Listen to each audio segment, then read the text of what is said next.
be talking about codependency and the link to trauma. So I guess first, can you start us off by telling us what is codependency? We hear that so much, but really, what is it? So I'm gonna go into love addiction because I think that's more of they're both issues for people that love an addict, and then that would be the codependency piece. But a lot of people who are in addiction recovery, they sometimes cross addict into love addiction.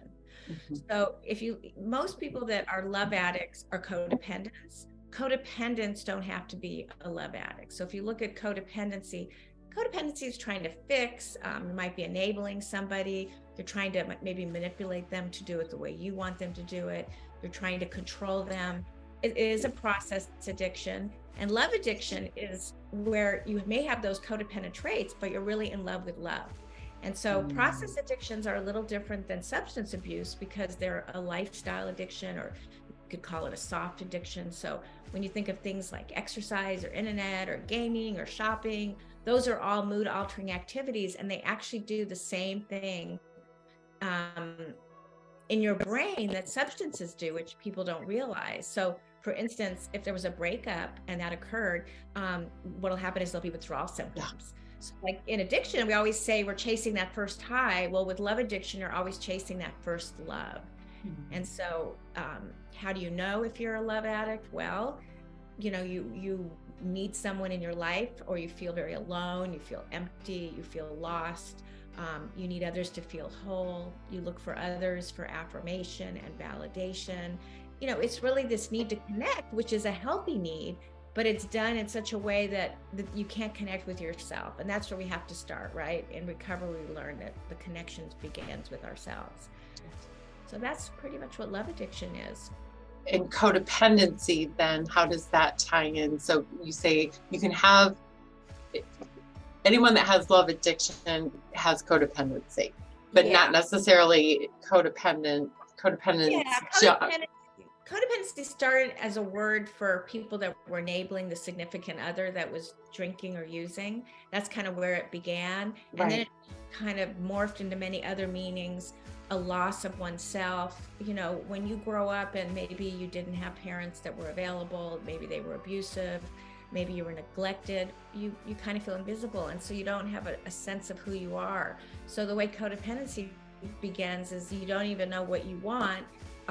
So how can you know what you want in another person? So you become a people pleaser, right? Mm-hmm. And your whole thing is, I need you to love me to feel good about myself. I need you to need me to feel good about myself.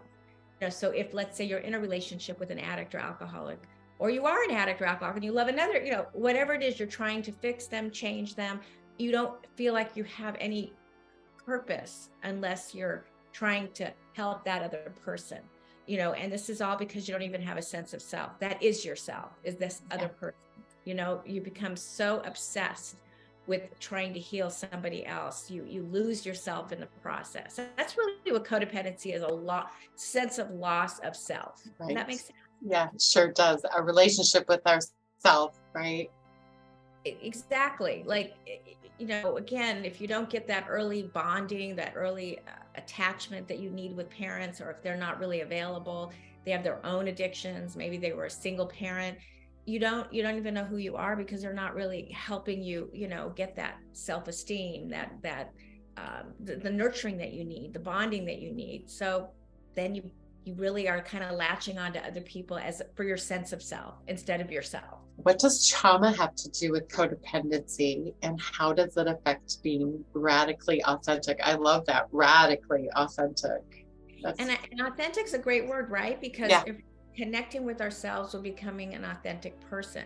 So like I was saying, when you don't receive what you need as a child, your whole emotional growth gets stunted.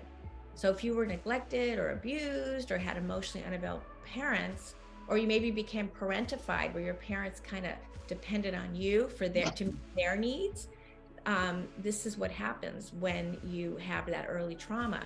So trauma survivors sort of have a false reality of themselves. Like I said, they don't even know who their real self is. They don't trust their emotions because they can't even access what their true feelings are because nobody was there to validate them, right? And the reason being is if you're invisible as a child due to these things, there was no one to acknowledge you. So you really learned at an early age that your feelings didn't count.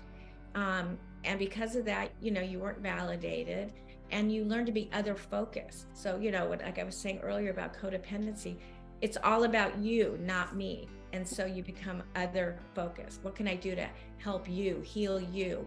Or how can you make me feel good inside? How can I get validation from you? It's all, when you look at addiction itself, it's an outside thing, right? We're kind of looking for something on the outside. Well, the same goes with codependency and love addiction. You're looking for something on the outside to make you feel good on the inside. So early trauma, it carries with it a real sense of shame, and shame is rooted in that childhood programming that's often dysfunctional and faulty. So these negative beliefs that you carry, and the shame and the faulty program you receive in childhood could then result later on low self-esteem, not feeling good enough, not belonging, anger, resentment, depression, anxiety. So you can see why you might settle for less. If you're a love addict and you have this early trauma, you're going to settle for whatever you can get because you don't feel good about yourself. So it results in putting everything and everyone else's needs before your own, which is really what codependency is. You have difficulty receiving, in a relationship. So you're always the giver, and there's always like a taker and a giver. When you think of like narcissist or toxic relationships, they're the ones taking, you're always giving. You become invisible, just like you did as a child. And so you end up doing all the giving, and you're the perfect target for someone who just wants to take. Yeah. And the same goes with, let's say you're in a relationship with an addict that's not in recovery. I was married to an alcoholic who was in and out of recovery, and sometimes their false self can sort of be narcissistic, right? Because it's all about them when they don't have a recovery program. So the first step in healing is just becoming really conscious and aware of your beliefs about yourself. Where did they come from? Knowing that early childhood trauma is no longer serving you, maybe getting a really good trauma therapist like myself to help release all that trauma from your past. And that's kind of really where it all begins, in our childhood, right? Yeah, absolutely.